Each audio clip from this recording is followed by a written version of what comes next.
दोस्तों, हज़रत ज़ुल्करनैन यानी सिकंदर बादशाह के बारे में भला कौन नहीं जानता होगा।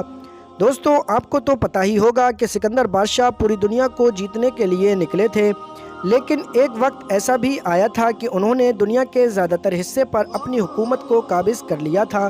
दोस्तों, आज हम सिकंदर बादशाह के बारे में ही बात करेंगे कि सिकंदर बादशाह कौन थे और उन्होंने कैसे भारत के एक फ़कीर के सामने अपना सर झुका दिया था। तो चलिए दोस्तों, बात करते हैं अपने टॉपिक की। दोस्तों, वीडियो शुरू करने से पहले आपसे छोटी सी रिक्वेस्ट है कि अगर आप हमारे चैनल वर्ल्ड हिस्ट्री प्लस पर नए हैं तो चैनल को सब्सक्राइब कर लें और बेल आइकन वाले बटन को भी प्रेस ज़रूर कर लें। दोस्तों, आपको बताता चलूं कि सब कुछ जीतने के बाद जब उन्होंने भारत की तरफ रुख किया था तो सिकंदर बादशाह ने भारत के एक फ़कीर के बारे में सुन रखा था। वो इस फ़कीर से मिलने की इच्छा रखते थे, लेकिन दोस्तों चौंकाने वाली बात तो ये है कि इस फ़कीर के बारे में ये भी मशहूर था कि वो किसी से भी अपनी बात मनवा लेता था।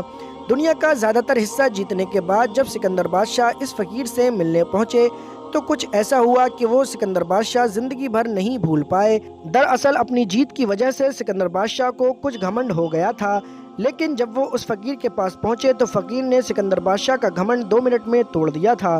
दोस्तों, आपको बताता चलूँ कि सिकंदर बादशाह जिस फ़कीर से मिले थे उनका नाम किताबों में साफ नहीं है, लेकिन बताया ये जाता है कि वो भारत के एक वली थे। ऐसा कहा जाता है कि वली अल्लाह यानी ये फ़कीर हमेशा अपने आप में मस्त रहते थे, हमेशा वो अल्लाह अल्लाह में ही लगे रहते थे।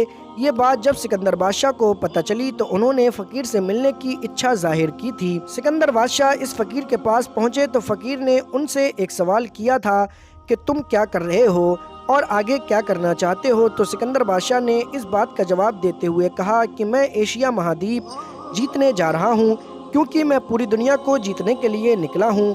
जब सिकंदर बादशाह की बात सुनकर फ़कीर ने सिकंदर बादशाह से एक सवाल पूछा कि दुनिया का ज़्यादातर हिस्सा जीतकर तुम क्या करोगे। इस बात को सुनकर सिकंदर बादशाह ने कहा कि वो इसके बाद आराम करेगा। तब फ़कीर ने कहा कि इसके लिए दुनिया जीतने की क्या ज़रूरत है, आराम तो तुम ऐसे भी कर सकते हो, देखो मैं तो दिन भर आराम करता हूँ। इतना कहने के बाद फ़कीर बाबा हंसने लगे। फ़कीर की बात सुनकर गुस्से में सिकंदर बादशाह बोले कि तुम शायद मेरे बारे में जानते नहीं हो, मैंने पूरी दुनिया को जीता है, मैं एक महान इंसान हूँ, शायद तुमने मेरे बारे में किसी से सुना नहीं है। फ़कीर ने कहा कि तुम एक महान इंसान हो ही नहीं सकते हो, तुम भी हम सब की तरह एक सादा से इंसान हो। अगर तुम महान हो तो मेरी एक बात का जवाब दे दो। ये बात सुनकर थोड़ा खामोश होते हुए सिकंदर बादशाह ने फ़कीर से सवाल पूछने के लिए कहा।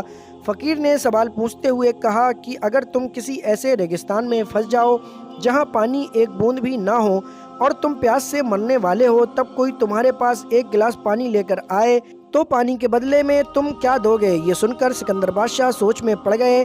सिकंदर बादशाह ने कहा कि वो एक गिलास पानी के बदले में अपना आधा राजपाट दे देंगे। फ़कीर ने कहा कि उसने फिर भी पानी न दिया तो क्या करोगे।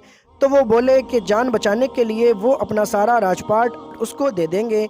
तब फ़कीर ने कहा कि तुम्हारा राजपाट एक गिलास पानी की कीमत का भी नहीं है, फिर इसके लिए क्यों परेशान हो, इसके लिए तुमको घमंड क्यों है। फ़कीर की ये बात सुनकर सिकंदर बादशाह का घमंड टूट गया और वो फ़कीर यानी अल्लाह के वली के पैरों में गिर गए और अपनी गुस्ताखी के लिए माफ़ी मांगी।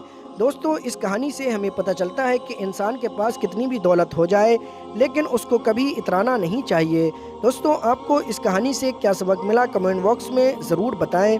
दोस्तों, जानकारी अच्छी लगी हो तो वीडियो को लाइक करके चैनल को सब्सक्राइब कर लें और बेल आइकन वाले बटन को भी प्रेस ज़रूर कर लें। शुक्रिया।